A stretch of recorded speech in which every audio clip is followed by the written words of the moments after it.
समय का पहिया चलता है, दिन ढलता है, रात आती है। रात में जब एक छोटा सा नन्हा सा दीपक जलता है। नन्हा सा दीपक उम्मीद की किरण होती है। इसी उम्मीद की किरण के साथ सूर्योदय होता है। सूर्योदय और सूर्यास्त के परिणाम स्वरूप दिन और रात का निर्माण होता है। 365 दिन मिलकर एक कैलेंडर ईयर का निर्माण करते हैं। आज हम कैलेंडर ईयर के बारे में जानेंगे। आपके आसपास कई तरह के कैलेंडर होंगे, पर सबसे ज़्यादा इस्तेमाल में आने वाला कैलेंडर ग्रेगोरियन कैलेंडर है। 1582 में पोप ग्रेगोरी 13वें ने इस कैलेंडर की शुरुआत की थी और उनके नाम से ही इस कैलेंडर का नाम ग्रेगोरियन कैलेंडर पड़ा।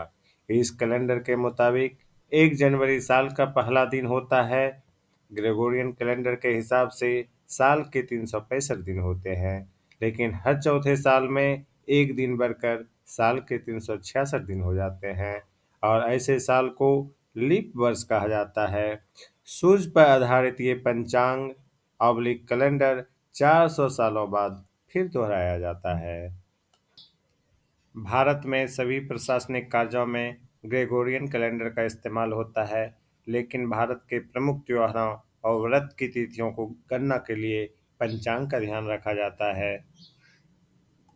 ग्रेगोरियन कैलेंडर बनने के 170 साल बाद 1752 ईस्वी में अंग्रेजों ने भारत में ग्रेगोरियन कैलेंडर को लागू किया। भारत में शक संबंध पर आधारित यह एक कैलेंडर है जिसे भारतीय राष्ट्रीय पंचांग या भारत का राष्ट्रीय कैलेंडर के तौर पर जाना जाता है और इसे ग्रेगोरियन कैलेंडर के साथ साथ 22 मार्च 1957 को अपनाया गया।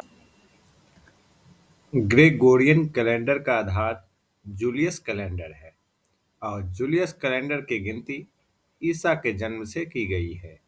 इस लिहाज से ईसा के जन्म के पहले के समय को बीसी कहा जाता है और ईसा के जन्म के बाद के समय को एडी कहा जाता है। चैत भारतीय पंचांग का पहला माह है। बीसी और एडी के बीच में अंतर को समझेंगे। BC before Christ, before the birth of Jesus Christ. AD anno domini, जिसका शाब्दिक अर्थ है in the year of Lord Jesus Christ. BC में वर्षों की गिनती पीछे की जाती है और एडी में वर्षों की गिनती आगे को होती है।